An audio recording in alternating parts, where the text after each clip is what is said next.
What if I told you that there's a belief system that involves intergalactic wars, secret levels of enlightenment, and a celebrity fan base that includes some of Hollywood's biggest names? Welcome to the world of Scientology, a name I'm sure we're all very, and regretfully familiar with. But today, we're going to dive deep into this highly controversial and secretive organization. So buckle up because we are covering it all today. You might need a snack, you might need to sip on something. Sit back, relax, take a deep breath. It's time to let the fresh air in.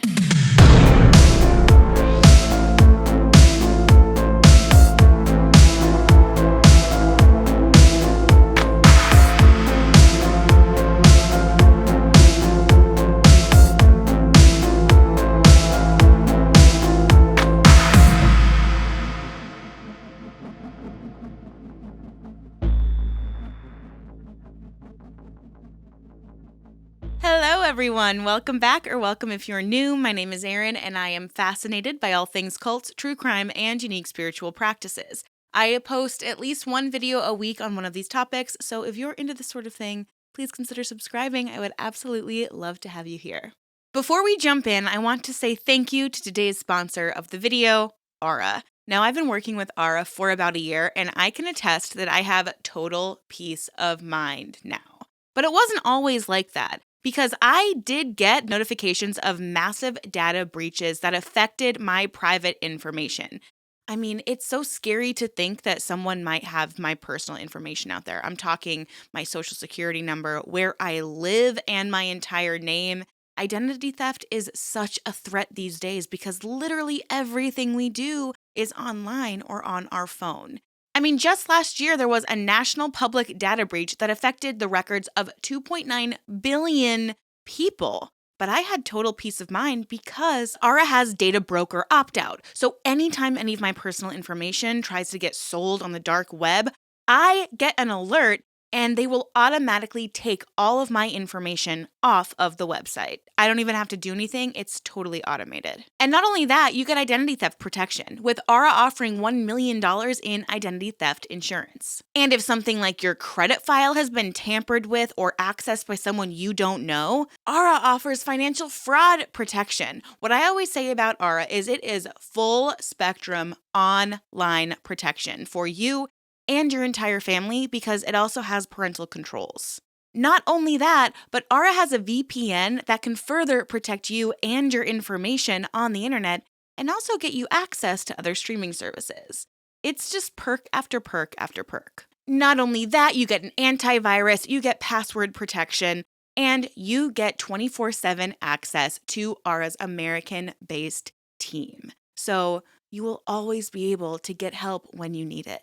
There's literally no reason to not start today, especially because with my link, you'll get 14 days free. So just go to aura.com/letthefresharin to get your 2-week free trial today. You'll see the link down in the description box below. If you have any fear, anxiety, or concern about yours or your family's safety online, then Aura is everything that you need and more. So don't forget to sign up today at aura.com/letthefresharin for your 2-week free trial. So once again, thank you, Aura, for sponsoring today's video. And if you've tried Aura out before, let me know what you think down in the comments below. So now let's start with our deep dive on Scientology. And who better to begin talking about than with the man who created it all, L. Ron Hubbard. He was born in 1911 in Tilden, Nebraska, and he seemed to be a man of many talents and controversies. But what shaped him into the figure who would go on to create one of the most debated belief systems of the modern age? Hubbard's early life was a mix of ordinary, small-town America and these somewhat extraordinary experiences that would shape his entire world view. So he was born to Harry Ross Hubbard, who was a Navy officer, and Ladora Mae Waterbury Hubbard. And he was really no stranger to change thanks to his father's military career, because it meant that the family moved around very often exposing Hubbard to different cultures, ideas, and environments. It was a transient lifestyle that seemed to instill in him a very deep curiosity about the world. Now, as a child, Hubbard was an avid reader with a very active imagination, as I'm sure you could have guessed. He just devoured books about adventure, exploration, and heroes, which would later probably influence his storytelling, because that's really what this religion was, a big story that Hubbard came up with. I mean, he didn't just read about these adventures, he would seek them out. By the age of 13, he had actually achieved the rank of Eagle Scout, which at the time was a really big deal for him. He loved recounting stories of his exploits and building a larger-than-life persona that would end up becoming the hallmark of his adult life. But here's where it gets interesting. Hubbard actually traveled to Asia with his mother while his father was stationed in Guam, but he claimed that these trips were more than just sightseeing. According to Hubbard, he studied ancient philosophies and religions, soaking up the wisdom of these Buddhist monks and Taoist scholars when he was a teenager. I mean, he was just so beyond his years. I mean, this sounds like the perfect origin story for a future spiritual leader, right? But here's the thing. Much of this narrative has been disputed and debunked. There's actually little evidence to back up Hubbard's claims of deep philosophical studies. Still, it is pretty undeniable that whatever these experiences he had really influenced him. Whether they were real or exaggerated, they shaped the grand vision that Hubbard would later present to the world. Academically, though, Hubbard's record was less than stellar. I mean, he briefly attended George Washington University, where he did study engineering. But let's just say college wasn't exactly his thing. I mean, he struggled with his coursework and eventually just dropped out. But even during this time, his creative energies were absolutely unstoppable. Hubbard had already started writing, and he published his first short stories while he was still a student. Writing quickly became his passion, his obsession, and soon his profession. The 1930s and 40s were a golden era for pulp fiction, and Hubbard was at the heart of it. He wrote everything from science fiction to westerns, and he ended up publishing hundreds of stories. His ability to create these intricate worlds and gripping narratives earned him a loyal readership. His knack for storytelling, the ability to weave complex, immersive tales, would later become a cornerstone of Scientology. But for him, it wasn't just about crafting stories, it was about building out entire universes. But Hubbard's ambitions, they went beyond fiction. He just wasn't content spinning stories for magazines, and he was very financially motivated. I mean, there's even a quote of him saying that the best way to become rich is to create your own religion. So one can't help but wonder if his end goal was just financially based. And by the late 1940s, he had started exploring bigger questions about the human mind, about what drives us, and most importantly, how we can overcome our limitations. These explorations led to his publication of Dianetics, the Modern Science of Mental Health, in 1950. It was a book that promised this revolutionary way to clear the mind of traumatic experiences, which Hubbard called engrams. He introduced the concept of the reactive mind. Essentially, this is the part of our psyche that stores these traumas and irrational behaviors. And auditing was his proposed solution. And it was aimed to identify and erase these engrams, offering what he described as a path to a clearer, more rational self. And this book, Dianetics, was an absolute hit. Some people called it groundbreaking, but others dismissed it as pseudoscience. Either way, it sold millions of copies, and it ended up giving Hubbard a platform that he had never had before. And he was just getting started. In 1953, Hubbard took things to the next level and transformed Dianetics into Scientology. He rebranded his ideas as a religion, which, let's be honest, it had its advantages, namely tax-exempt status and protection from medical and psychiatric oversight. So, yeah, you cannot tell me this man did not know he was a scammer. Scientology was born, and with it, so was a new chapter in Hubbard's life. Under Hubbard's leadership, Scientology grew rapidly. By the 1960s, it had established a presence across the United States and internationally. The church at one point claimed millions of members, though these numbers have also been hotly disputed. It's millions of members according to Scientology, and I think they continue to claim that they have millions of members when it is really in like the 20 to 30,000 across the globe. But yeah, totally close to a million. But how did Hubbard pull all this off? Well, first of all, he had a talent for marketing and he was not afraid to use it. Hubbard positioned Scientology as a universal solution, a way to overcome all personal struggles, unlock your human potential, and even achieve superhuman abilities through higher levels of spiritual enlightenment. It's like we've never heard this before. No, we definitely have. His claims were bold and sometimes outrageous, but they did strike a chord with people who were searching for meaning and self-improvement, because it wasn't just a religion, it was a brand. Hubbard understood the importance of creating a unique identity that was complete with its own language and tools. Classic cult linguistics, you know? One of the ways Hubbard attracted followers was through Scientology's auditing process, a practice that he marketed as a breakthrough in mental health. The use of the E-meter, a device that claimed to measure emotional responses, gave auditing an air of scientific credibility, even though critics dismissed it as pseudoscience. This blend of science and spirituality was actually a compelling draw for many. Hubbard also leaned heavily into the power of storytelling. He crafted a rich mythology for Scientology, complete with epic tales of intergalactic civilizations, past lives, and spiritual battles. So for many, this narrative made the religion not just a set of beliefs, but, oh boy, a new adventure. And let's not forget this organizational structure. Hubbard set up a highly disciplined hierarchy with clear pathways for members to advance. This structure gave followers a sense of purpose and progression, and this kept them invested both mentally and financially. And this expansion wasn't just limited to the US.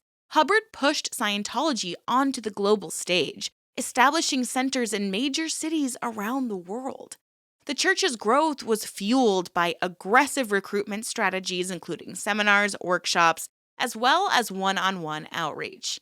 Members were encouraged, very much so, to bring in friends and family. And this created a ripple effect that drew hundreds of thousands of people in. But this success did not come without challenges. Scientology's rapid expansion caught the attention of governments and law enforcement agencies. The IRS, for instance, launched investigations into whether Scientology was really a religion or just a for-profit business. But meanwhile, countries like Germany and France had already openly labeled this group a cult. But despite these challenges, Hubbard's charisma and the tightly controlled organization he built allowed Scientology to thrive. And by the time the 1960s rolled around, it had become a global phenomenon, boasting a network of churches, celebrity followers, and a controversial reputation that only seemed to fuel its mystique. And L. Ron Hubbard's later years were shrouded in mystery. By the early 1980s, he had retreated from public life, reportedly living in seclusion on a ranch in Creston, California. His time there remains the subject of a lot of speculation. Some accounts suggest that he spent his final years continuing to write and refine Scientology's doctrines, while others allege that he was kept isolated by a very close circle of loyalists. But what's clear is that Hubbard was no longer the public face of Scientology, and he passed away on January 24th, 1986, reportedly from a stroke. In his final will, he enlisted his trusted inner circle, included a man named David Miscavige, which is probably a name you've likely heard of before, to oversee the entire organization. And news of L. Ron Hubbard's death sent shockwaves through the Scientology community. I mean, for decades, Hubbard had been the driving force of the organization. He was a charismatic and visionary figure who many followers believed to be immortal.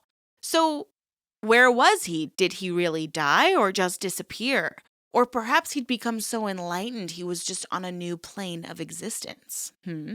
I mean, people could not grapple with this man's death. His teachings emphasized his unique understanding of existence, and the idea of him succumbing to something as mundane as death was almost inconceivable to his most devout followers. Hubbard's death was announced in a very carefully orchestrated event that was led by none other than David Miscavige, who by this point had been a rising star in Scientology's leadership. Miscavige framed the moment not as an end, but a new beginning, declaring Hubbard had discarded his physical body to continue his spiritual research in a higher realm. Yeah, this death due to stroke was actually Hubbard being like, I'm gonna just peel my skin off real quick and go into another dimension for you guys. This is all for you. So this messaging was intended to reassure members that Hubbard's absence did not signal the end of Scientology, but rather the continuation of his mission in another form. He is still among us, still watching, and still working. For many Scientologists, the announcement was simultaneously comforting and disorienting. They'd been taught to see Hubbard as a transcendent being, one who had overcome the limitations of ordinary human existence. The realization that he had died was a reality that contrasted sharply with their beliefs, and it left many people grappling with confusion and disbelief. Emotional reactions ranged from profound grief to a renewed determination to carry on this work. And this was a testament to the deep loyalty that Hubbard had inspired in his followers. And Hubbard's final will outlined a plan for the church's succession. And this is what I meant when I said he placed this trust in the inner circle to maintain all of the organization's operations. And since David Miscavige was that rising star, he had already established himself as a powerful and ambitious figure within Scientology. So Miscavige acted quickly to consolidate power and positioned himself as the natural successor to Hubbard's legacy. He presented his leadership as the fulfillment of Hubbard's vision, ensuring a seamless transition that minimized dissent within the church. This moment marked the beginning of a new chapter in Scientology's history.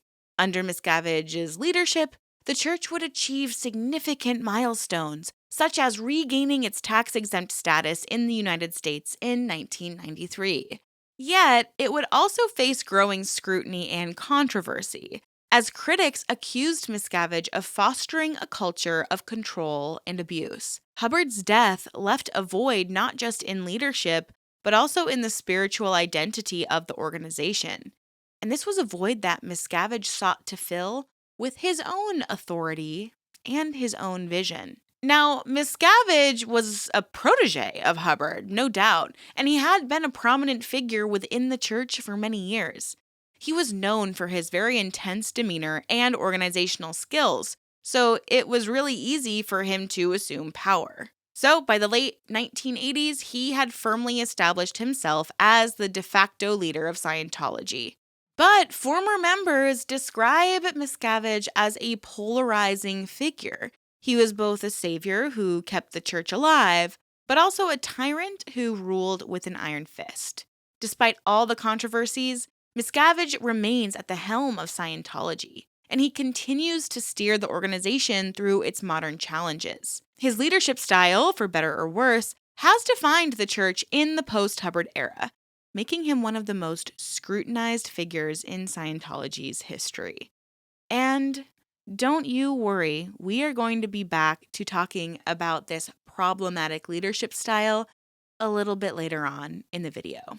But for now, I want to dive into what is it exactly that Scientologists believe, because we hear about an alien in the sky. We hear about these thetans. We hear about beings being in our bodies. It's so hard to keep everything together, and it sounds so larger than life. It sounds so sci-fi. So what is it that scientists actually believe? Well, at the heart of this cult is the bridge to total freedom. Think of this as a spiritual ladder that members must climb through auditing and training courses. But what's the goal? Achieve spiritual enlightenment, of course, and free yourself from all the limitations of a reactive mind. One of the most iconic tools in Scientology is that E-meter device that is supposed to measure your emotional responses. The E-meter, or electropsychometer, is a fundamental tool in Scientology's auditing sessions. Now, this was something that had been developed under Hubbard's guidance. This device works by sending a small electrical current through the body, which is measured as the individual holds these cylindrical handles, or commonly called cans. The theory is that changes in the electrical resistance of the skin corresponds to shifts in emotional or mental states. So during a session, the auditor will ask a series of questions to the person holding those cans or using the E-meter, and these questions are designed to uncover those engrams, also known as traumatic memories that have been stored in the reactive mind. So stick with me because I know it's already a lot. According to Scientology, the E-meter is not a diagnostic tool, but rather a spiritual device that helps the individual and the auditor pinpoint those unresolved issues of trauma within the body that tend to spike the reactive mind. When the needle moves, it's believed that it indicates that the question that had been asked by the auditor triggered some kind of significant emotional reaction to the auditee. So the church really fully believes in the E-meter's role in achieving spiritual clarity. It is the tool that they use to determine whether or not you're able to climb that spiritual ladder or the bridge to total freedom. However, critics argue that it's nothing more than a glorified lie detector that has absolutely no scientific basis. Studies have actually shown that the device's readings can be influenced by a ton of simple physical factors like sweating or gripping the handles too tightly. Nevertheless, Scientologists view the E-meter as a vital part of their journey towards spiritual enlightenment. And it's not just a tool, but it's a symbol of the church's claim to blend science with spirituality, thus Scientology. It's even trademarked and patented by the church, so this reinforces the exclusive association that the E-meter has with Scientology. And the use of the E-meter is not cheap. Auditing sessions can cost thousands of dollars, and higher-level courses involving the devices are even more expensive. For many, the E-meter represents one of the ways Scientology monetizes its spiritual practices. But for adherents, it's a pathway to understanding themselves and achieving what they call clear, aka the documentary Going Clear, which means you don't really have a reactive mind. Your negative emotions are disappeared, depleted, or equally controlled. So, is the E-meter a genuine spiritual tool or just another example of pseudoscience? It tends to be up for debate. I'm sure you all know what my opinion is. But there's no denying that this piece of equipment does have iconic status within Scientology. Prominent psychologists and mental health experts have expressed concerns over the E-meter's credibility. Among them, Dr. Stephen Kent, a sociologist who specializes in new religious movements, has been very vocal about its lack of empirical support. He describes the E-meter as more of a symbolic tool than a legitimate instrument of mental health or spiritual progress. Dr. Kent argues that its functionality mirrors that of a lie detector test, so it's not actually uncovering any repressed trauma or memories. Also, a former Scientologist and author of A Piece of Blue Sky, Dr. John Attic, has also critiqued the E-meter from a psychological perspective. He highlights that the device often reinforces suggestibility, where individuals believe they're uncovering hidden truths because of the auditor's guidance and the e-meter's perceived authority. This process, he says, can actually blur the lines between legitimate therapeutic introspection and coercive influence. And also, a very popular name we hear on the channel very often is Dr. Margaret Singer. She's a clinical psychologist and expert on coercive persuasion, and she notes that devices like the e-meter can contribute to creating a psychological dependency. She actually warns that the e-meter's role in auditing sessions could lead members to attribute emotional progress to the church's methods rather than to their own agency or autonomy. And this fosters a cycle of reliance on Scientology and its practices.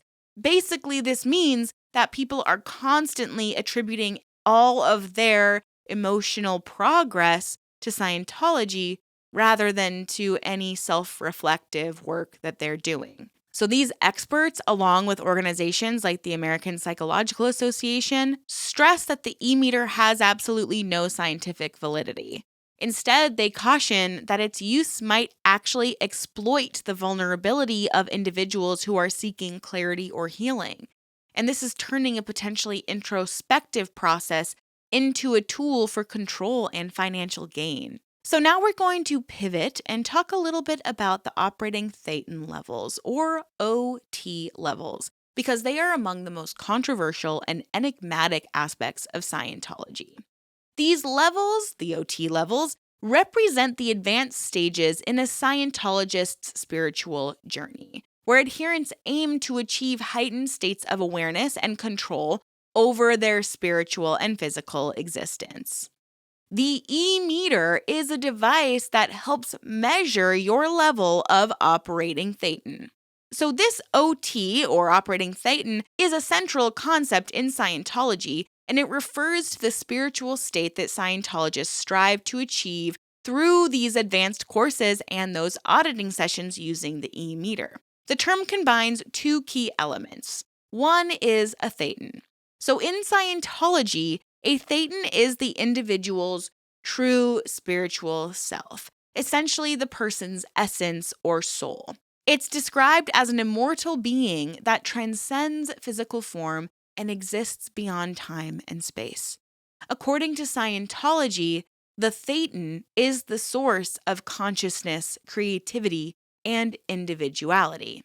Operating is a term that signifies action and control. So an operating thetan is a thetan who has gained a high level of spiritual awareness and the ability to exert influence over themselves, their environment, and even the physical universe. So the goal of Scientology's teachings is for individuals to progress from being affected by the physical and emotional burdens of the world to becoming fully operating thetans. And at this level, adherents are said to achieve complete spiritual freedom. They go clear. They unlock special abilities like telepathic communication, control over matter, energy, space, and time, and even achieve immorality. Becoming an operating thetan, or OT, involves completing a series of advanced courses and auditing processes that are designed to help individuals confront and overcome the spiritual and psychological barriers that limit their true potential.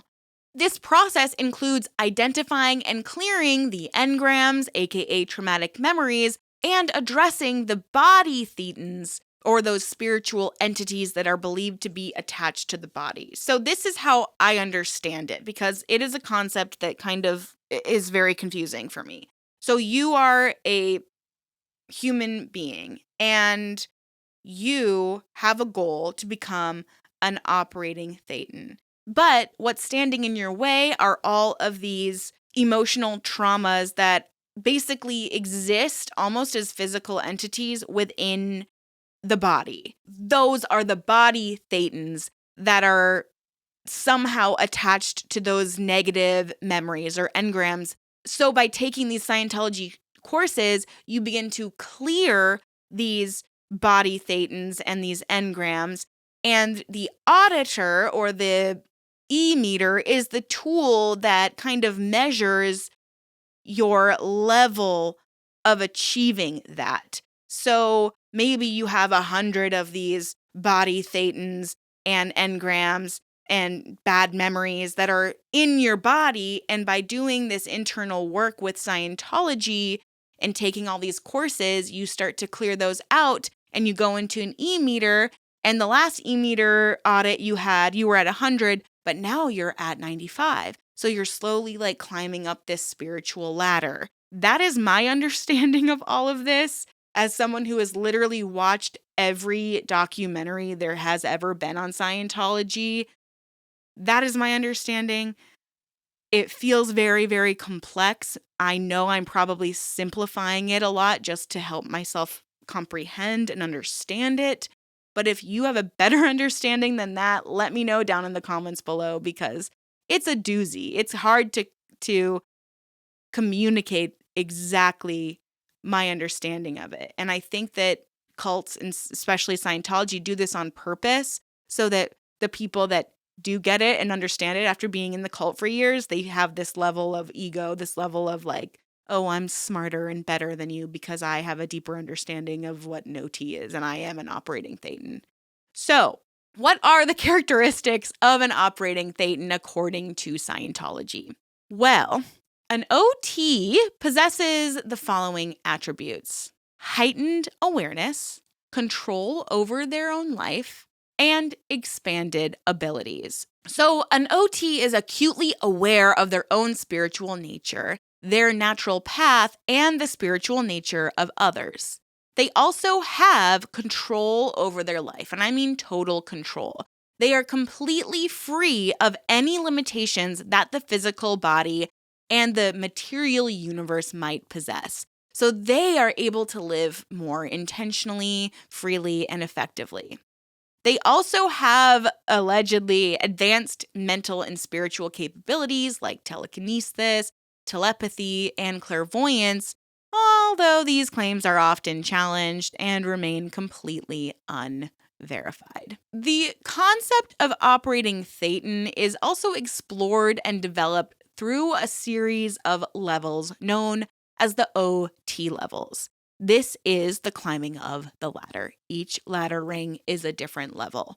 These are the advanced stages of Scientology training. So this begins with the OT levels and progresses up to the higher levels like OT III, which after spending thousands, if not tens of thousands, if not hundreds of thousands of dollars, is the moment when you're introduced to the infamous Xenu. But more on that later. Each level introduces increasingly complex and esoteric teachings that you're only allowed to be privy to if you reach that level. But of course, in achieving each level, you're accompanied by some kind of significant financial cost. And obviously, there's a ton of controversies surrounding the concept of operating thetan. There's really no scientific evidence or empirical evidence that supports the claims of any enhanced abilities or spiritual liberation associated with the OT state. There's also this feeling of exclusivity because access to the OT levels is restricted only to those who can afford the courses, which leads critics to describe Scientology as a pay-to-play system rather than an actual spiritual entity or organization. And the idea of so much secrecy surrounding the OT levels, considering everything is kept so confidential and you're like only allowed to know this information if you get to a certain status within the organization. You have to get to a certain OT level, which critics argue fosters an atmosphere of manipulation and control. So, who is Xenu? The most infamous aspect of the OT levels is revealed at OT III. It's also known as the Wall of Fire. Now, at this stage, members are introduced to a pivotal narrative in Scientology's mythology, the story of Xenu. According to documents / sci-fi journalings from a madman we know now as L. Ron Hubbard, Xenu was an intergalactic tyrant who ruled the Galactic Confederacy 75 million years ago. So faced with an overpopulation crisis in his domain, Xenu devised a drastic solution. This is the lizard god in the sky, right? This alien lizard guy. He allegedly transported billions of beings that he called Tegiacs to Earth using a spacecraft that resembled modern-day jetliners. Once on Earth, all of these beings were placed near volcanoes and were then exterminated with hydrogen bombs. And their spirits, or thetans, were said to have been trapped and brainwashed with implant stations that subjected them to 36 days of false memories and concepts. Yep. Okay, so I'm just going to try to go over that again. So upon this explosion, these thetans or these spirits were trapped, okay? And then subjected to a ton of false memories. And these are the body thetans that tend to attach to human beings, and they want to cause spiritual and psychological distress. So at OT3, Scientologists learn about this alien lizard god that brought all these beings to a volcano that then exploded, and then they all became these evil entities full of trauma and bad memories. And then Scientologists learn that their mission is to identify and audit all of those body thetans to free themselves and achieve spiritual liberation. So Hubbard described that this OT3 material, learning about this entity in the sky and all of the thetans and the danger, premature exposure to it could lead to illness or even death. So keeping this all a huge secret has been a key part of Scientology's mystique, and it thus enforces the exclusivity and significance of the OT levels, because members are told that they must be spiritually prepared to handle this information, which is why access is restricted to only those who have completed the lower levels of the ladder. Now, obviously, the Xenu story has been a focal point of criticism and ridicule for several reasons. One, it's absolutely absurd. Critics and ex-members often describe the story as resembling a science fiction plot, which isn't really surprising considering Hubbard's background is a science fiction writer. The fantastical elements and intergalactic dictators and spacecraft shaped like airplanes and hydrogen bomb detonations have all been parodied extensively in pop culture. There's also the idea of this secrecy. It's supposed to make you feel ooh, now you're privy to this knowledge because you're important or good enough. But to me, it's more no, this is shameful.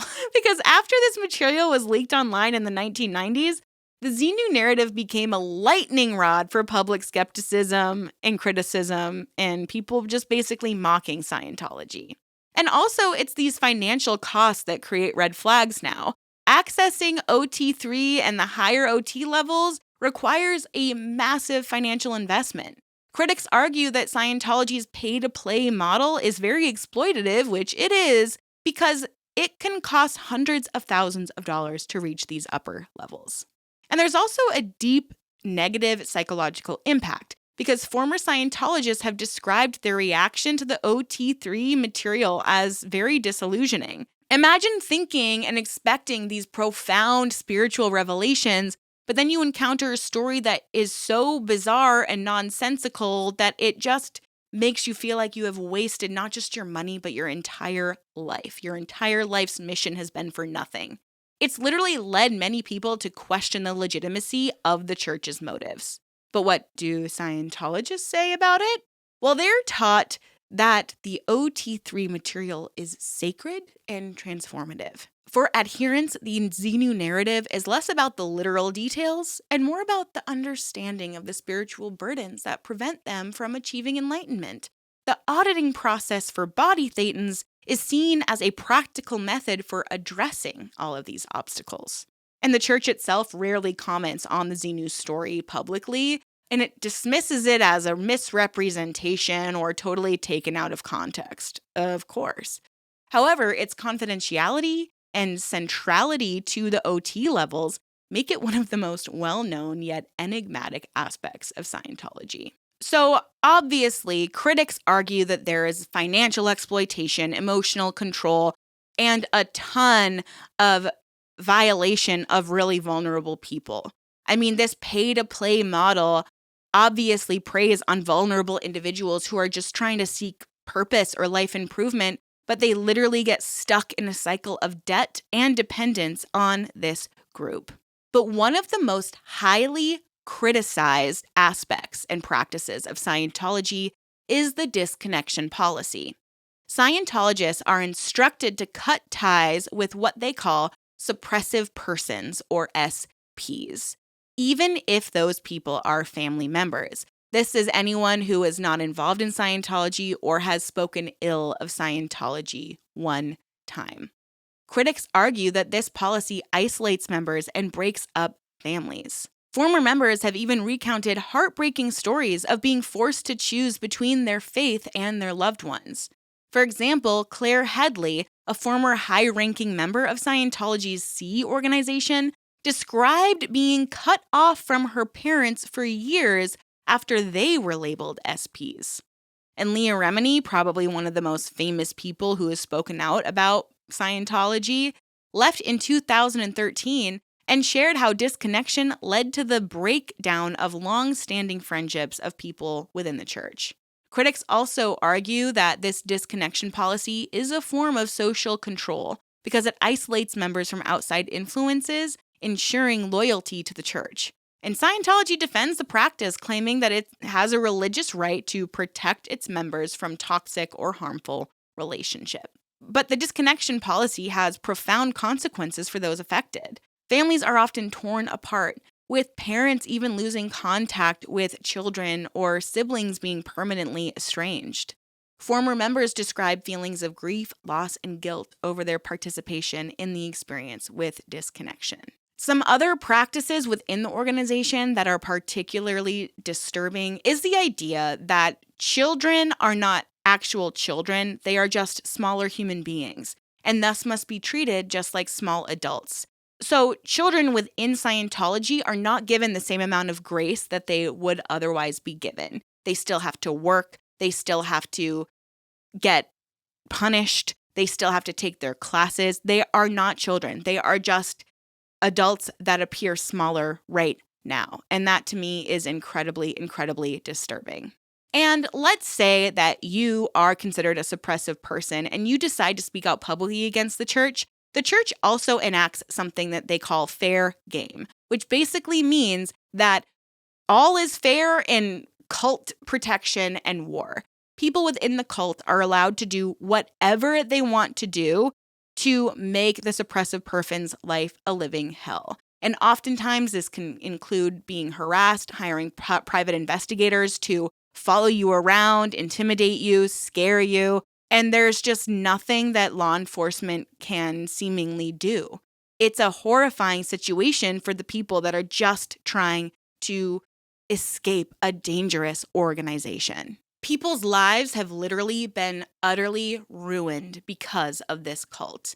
And thanks to people like Leah Remini, who have been brave enough to speak out about it and create television shows to bring more awareness to groups like this, we're able to understand the insidious actions from this group, this entity, this organization. Watching her exposés and hearing emotional testimonies from families that have been devastated from these practices, it just shines a light on the human cost of this controversial practice. And she also shared a lot of light on the more insidious behaviors and allegations against Scientology's now leader, David Miscavige.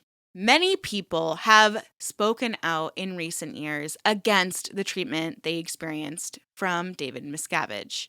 Mike Rinder, who served as the international spokesperson for Scientology and even headed its Office of Special Affairs, has provided extensive testimony about his treatment under David Miscavige.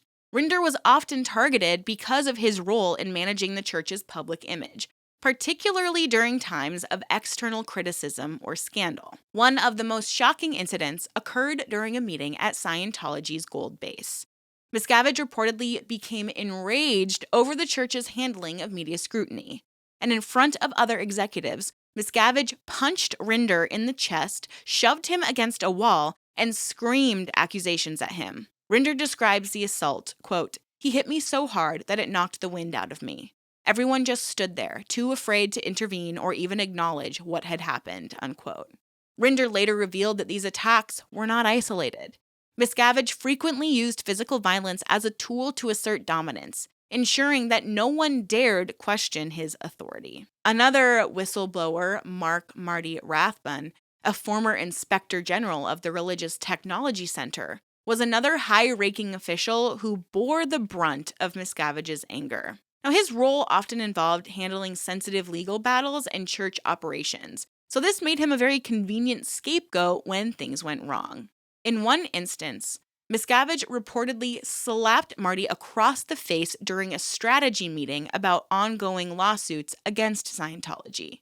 Rathbun recalled, quote, "It wasn't just the slap, it was the humiliation. He wanted to break me down in front of others, to show that no one was above his control," unquote.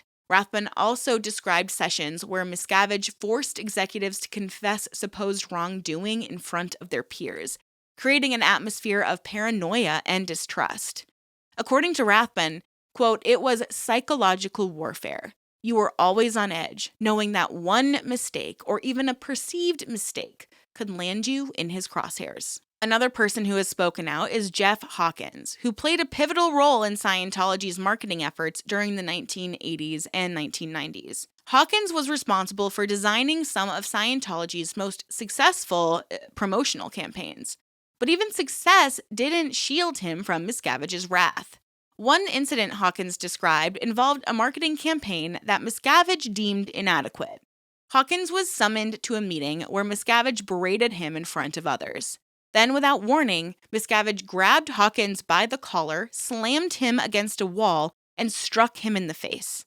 Hawkins recounted, "It wasn't just about the campaign. It was about establishing dominance. He wanted everyone to see that he was in control, and that no one, not even top executives, was safe from his temper." Hawkins also described a culture of fear at Gold Base, where Miscavige's unpredictable behavior created a constant state of anxiety among the staff. He stated, "You never knew when you'd be the next target. Even if you weren't the one being attacked, witnessing it was enough to keep you in line. No one wanted to be the next victim." In all cases, Miscavige's actions seemed less about addressing specific issues and more about instilling fear and maintaining total control over his subordinates. Now, these accounts are consistent with a broader culture of fear that many former members describe. Miscavige's leadership style allegedly relied on public humiliation, physical violence, and psychological manipulation to ensure loyalty. Critics argue that this culture not only suppressed dissent, but also fostered an environment where abuse became normalized.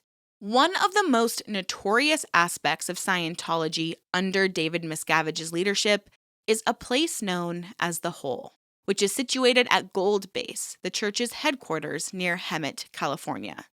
The Hole is described as a makeshift detention center where senior Scientology executives are sent as punishment.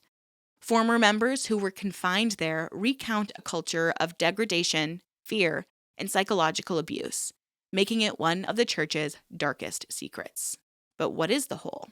The Hole reportedly consists of 2 double-wide trailers retrofitted with minimal amenities to confine individuals.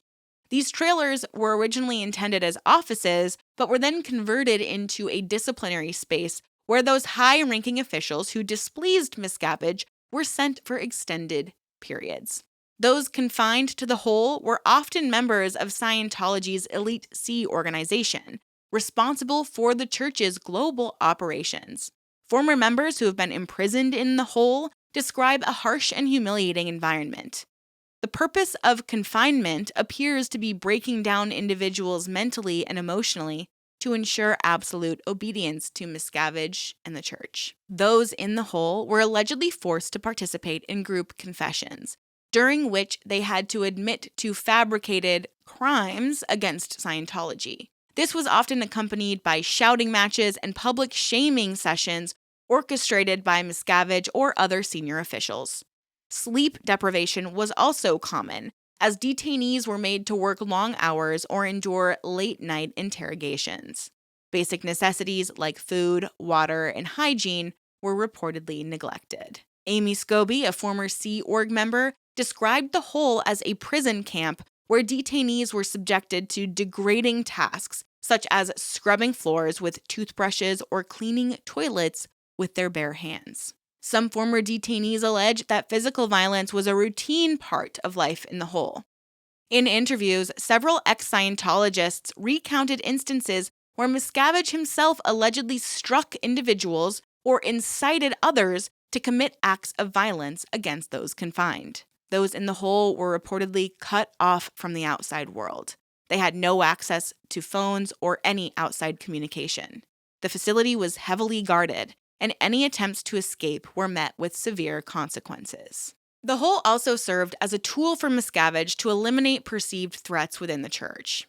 Critics allege that Miscavige used it to suppress dissent and ensure that his authority remained unchallenged. Testimonies from ex-members suggest that Miscavige personally directed the operations of the hole. According to them, his explosive temper and authoritarian style created a culture where fear and punishment were the norm.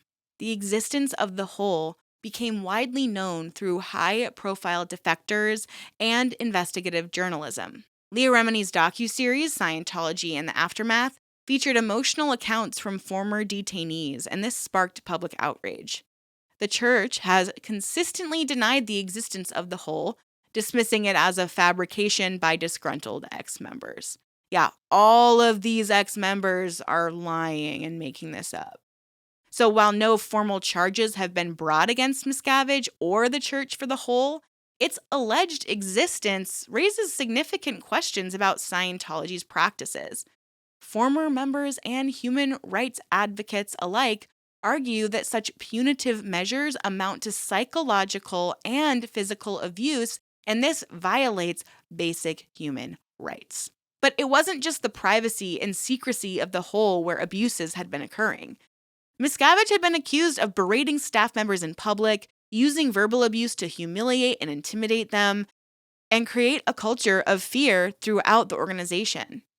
Former members described these outbursts as calculated efforts to just instill fear and ensure obedience. Tom DeVoe, who oversaw construction projects for Scientology, alleged, quote, Miscavige would call people out in front of others, scream at them, and make them feel worthless.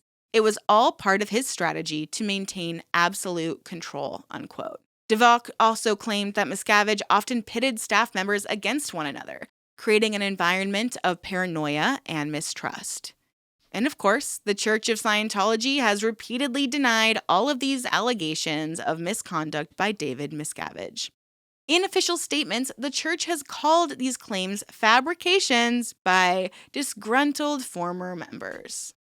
Likely story. Now, if you're at all familiar with Scientology, you probably know that we cannot talk about David Miscavige and his controversies without also talking about his wife Shelly and her mysterious disappearance, which has been mystifying her friends for nearly 2 decades. Michelle Shelly Miscavige is often referred to as the First Lady of Scientology, and she was once a high-ranking member of the Church of Scientology and the wife of David Miscavige. She was born Michelle Diane Barnett on January 18, 1961. She was introduced to Scientology at a young age through her parents, who were devoted members. Shelly joined Scientology's elite Sea organization, or Sea Org, in her teenage years and dedicated her entire life to this church. In the 1980s, she would later marry David Miscavige. Throughout her marriage, Shelly worked very closely with her husband, taking on administrative roles within the church and reportedly being deeply involved in its day-to-day operations. But Shelly has not been seen publicly since August of 2007. Her sudden disappearance from public view has led to widespread speculation, concern, and of course, controversy. Here's what's known and alleged about her disappearance. Shelly was last seen at her father's funeral in 2007. Around the same time, former high-ranking members of Scientology reported that she had made decisions about staffing changes within the church without David Miscavige's approval. So this alleged breach of authority is believed by some to have angered her husband, leading to her sudden removal from public life. Critics and former Scientologists, including high-profile whistleblowers like Mike Rinder and Leah Remini, claim that Shelly was sent to the church's remote compound near Lake Arrowhead, California, known as the Twin Peaks facility. This compound is heavily guarded and described as a location where members who fall out of favor are disciplined or isolated. Some believe that Shelly is being held against her will at the compound, living under strict supervision and cut off from the outside world completely. But others suggest that she may have voluntarily retreated into seclusion, either out of fear or as a way to preserve her loyalty to Scientology. But another theory claims that her absence is intended to protect the church and its leader from potential scandals, particularly if she were to speak out. She basically might be trapped there because of all the things she knows. So what's been done about her disappearance? Because with the way social media is and what you would imagine law enforcement would do in a situation like this, if multiple people are ringing alarms that a woman is missing, you would think that something could be done. In 2013, after leaving Scientology, Remini actually ended up filing a missing persons report with the Los Angeles Police Department to try to investigate Shelly's whereabouts. According to the LAPD, the report was unfounded, and they claimed to have met with Shelly personally to confirm safety.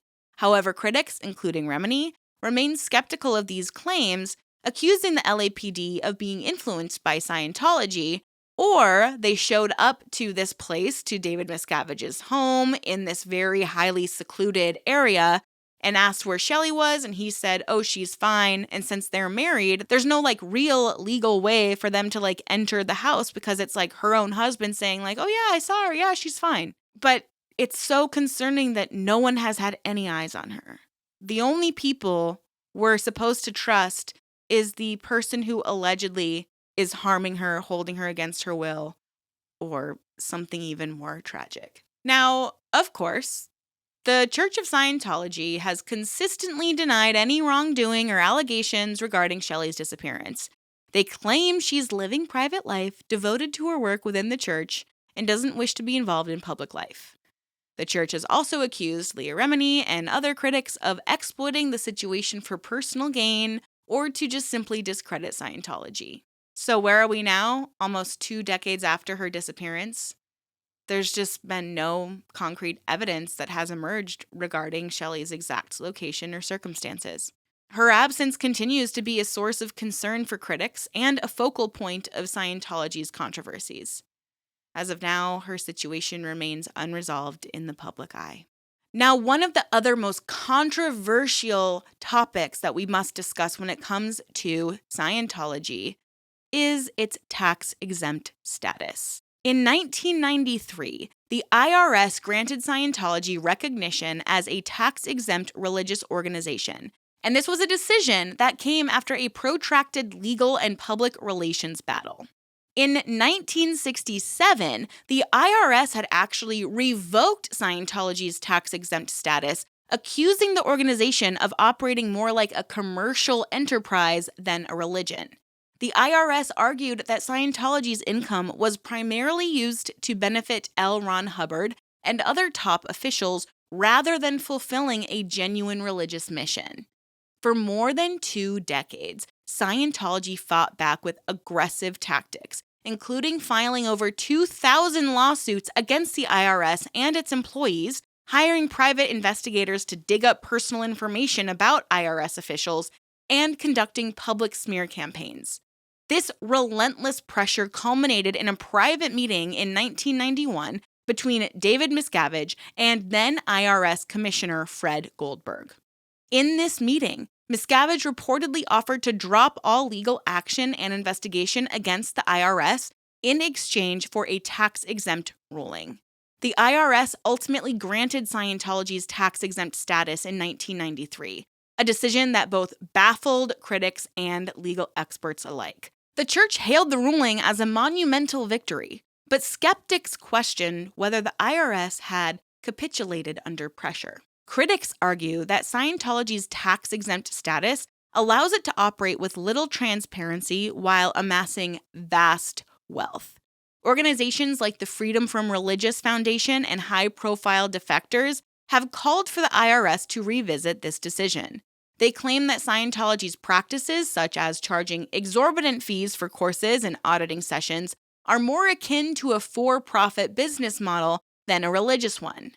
Additionally, accusations of abusive practices such as forced labor and the exploitation of the members in the Sea organization have fueled calls for the revocation of Scientology's tax-exempt status.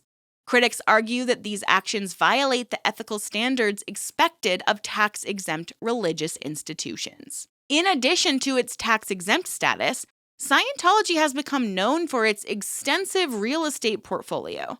The church owns hundreds of properties worldwide, including sprawling campuses, historic buildings, and commercial spaces. These properties are often kept vacant or underutilized and have drawn scrutiny from critics who question the purpose and necessity of such acquisitions. When I went to Tampa a couple of years ago, I actually drove around because I needed to get footage of the Clearwater base, and it's creepy. It's like a town in Disney, but Disney's been abandoned for years and no one has gone. It's a very, very creepy place to witness. This is Flag Land Base, and it's Scientology's spiritual headquarters, or also known as Flag. And it's located in downtown Clearwater near Tampa. And the church owns a significant portion of the city's real estate. And it's not just the places I showed you in my little vlog-style footage. It includes hotels, administrative buildings, and training facilities. Critics argue that Scientology's dominance in Clearwater has actually stifled the economic growth of the city itself and has alienated non-Scientologist residents. And of course, there's the Blue Chateau-style building, aka the Celebrity Center, that caters to Scientology's celebrity members and serves as a hub for recruiting high-profile individuals. It's like the iconic Scientology base in Los Angeles. There's also Gold Base, and Gold Base serves as Scientology's primary administrative hub and the home of its film production unit, Golden Era Productions. And it's also allegedly the site of the Hole, that facility that's used to punish and isolate high-ranking members. But also, as part of its global expansion strategy, Scientology has established numerous ideal orgs, or lavish facilities, that are designed to serve as model churches. These buildings are often located in prime urban areas, but of course, many are totally underutilized or completely vacant. There's also the Sea organization, and I want to do a video separate about the Sea org, but I believe it was created so that L. Ron Hubbard could basically chart international waters and basically abuse his followers and do whatever he wanted in an area that had no laws. I could be making that up, but I want to do a video that's just focusing on the Sea organization within Scientology because it is just absolutely fascinating. So the combination of tax-exempt status and an expansive property portfolio has enabled Scientology to accumulate significant wealth where they have the money to do multiple lawsuits if they're not getting what they want from the government. They're able to do the fair game actions where they harass their ex-members who try to speak out and tell their stories. It's estimated that the church's assets range from $1 to $3 billion, with a lot of that tied up in real estate. So this financial power is allowing Scientology to fund all of those aggressive campaigns while maintaining a minimal financial transparency due to that tax-exempt status. Critics argue that this wealth and property hoarding, come at the expense of the members, many of whom are pressured into making more significant financial contributions on top of their training, on top of all the courses and the auditing that they're expected to make. There are so many survivor stories. I highly recommend watching Going Clear. I highly recommend watching Scientology, The Aftermath, Leah Remini's show that she created and produced with Mike Rinder. And I'll definitely do a follow-up video. I want to do one on the Sea Org, and I want to do one on survivor stories, because some of these survivor stories, even though I heard them probably like 5 or 6 years ago, they will still keep me up at night. I'm talking people literally like at the film center that we talked about, someone like hiding in one of the actors' trunks, and the actor was able to drive off the base, and like that's how she got her freedom, was by like jumping in this guy's trunk and being like, I'm so sorry, like he didn't even know she was in there. So I want to share some of those like crazy stories in another video. But to conclude this particular video, because I know we've been here for a while, Scientology remains to be one of the most polarizing organizations in the modern world. It's a complex and enigmatic entity that continues to intrigue, inspire justice, and alarm. For its adherents, it offers what they're calling a path to spiritual enlightenment. But for its critics and defectors, it represents an oppressive institution that's built on secrecy, control, and exploitation. And I want to emphasize that it is thanks to those people who have spoken out that we know what we know about Scientology itself. Scientology is insidious in how it tries to attack its defectors, and the courage of those who have dared to escape and speak out shines a light on the shadows within the organization. And this offers hope for change and accountability in the future. So I am itching to know, what do you think about Scientology? What do you know about Scientology? And what do you want to learn about Scientology? If you watched this far, leave that little, like, it's like a robot alien, I think. No, those are two different emojis. Leave the alien emoji if you got this far, so I know that you watched the whole video, because I know it was a long one, and I just want to celebrate everyone who stuck it out with me. Let me know if you want more coverage on Scientology, if you want more information on the Sea Organization, or hear more survivor stories, because they are very, very, very, very touching and inspiring. And I can only imagine how difficult it is to reconcile living your life, bringing in your friends, your family members into Scientology, and then you escape and like you have no contact with people inside the cult anymore. It just is so heartbreaking. Anyways, thank you all so much for being here today. Remember to stay safe out there, ask questions, and always stay skeptical. I'll see you in my next video very soon. Thank you guys so much. Bye.